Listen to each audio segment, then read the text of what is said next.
It's narrower, it's shorter, it's thinner than the Note 4 was, which makes it quite a bit easier to hold and use in one hand. But it's still a big phone. It's definitely a phablet style device. Here you can see it's the gold color that's coming to the US. It'll also be available in black. The back of it has this kind of curved finish, makes it a little easier to hold in one hand. But the details are very similar to the Galaxy S6. You got your home key here, your back key, and multitasking. This, of course, is a fingerprint sensor, which will work with Samsung Pay when that's available. Up front, you've got a 5-megapixel camera for the front-facing camera there. And around back, you got this 16-megapixel image stabilized camera. It's very similar to the S6 as well as the flash there and the heart rate sensor on the back.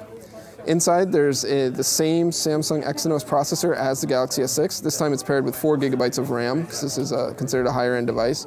And you can get it with 32 or 64 gigabytes of storage. Notably, there is no micro SD card slot on this, which isn't a huge surprise, but it is something that's changed from last year's phone. And the battery inside is 3,000 milliamp hours, which is a little bit smaller than the Note 4's battery. But this time around, it's got built-in wireless charging for both Qi and PMA, as well as Samsung's quick charging mode. They say will charge the battery as quickly as the Galaxy S6, even though it's got a larger battery inside of it. For software, it's running Android 5.1 Lollipop. It's got Samsung's pretty familiar by now software interface on top of that. It's very similar to the Galaxy S6. Of course, what makes this a Note, though, is the S Pen, which you can see right here. S Pen has been slightly redesigned. It's a higher quality pen now. It's metal, a little bit nicer to feel. It's got a little spring-loaded action on it.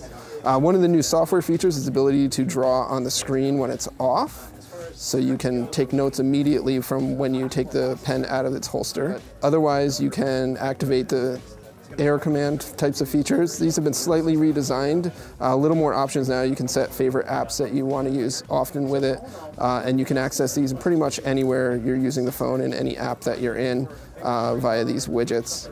One of the new features of the S Pen is called Scroll Capture. It lets you capture things that are longer than just a single screenshot.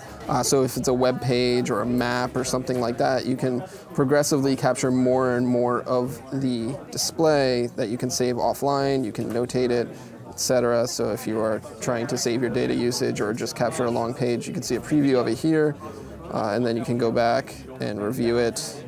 Galaxy Note 5 is going to be available in the US on August 21st. It's going to be available on all 4 carriers. You'll be able to get it in black or gold like I've got here.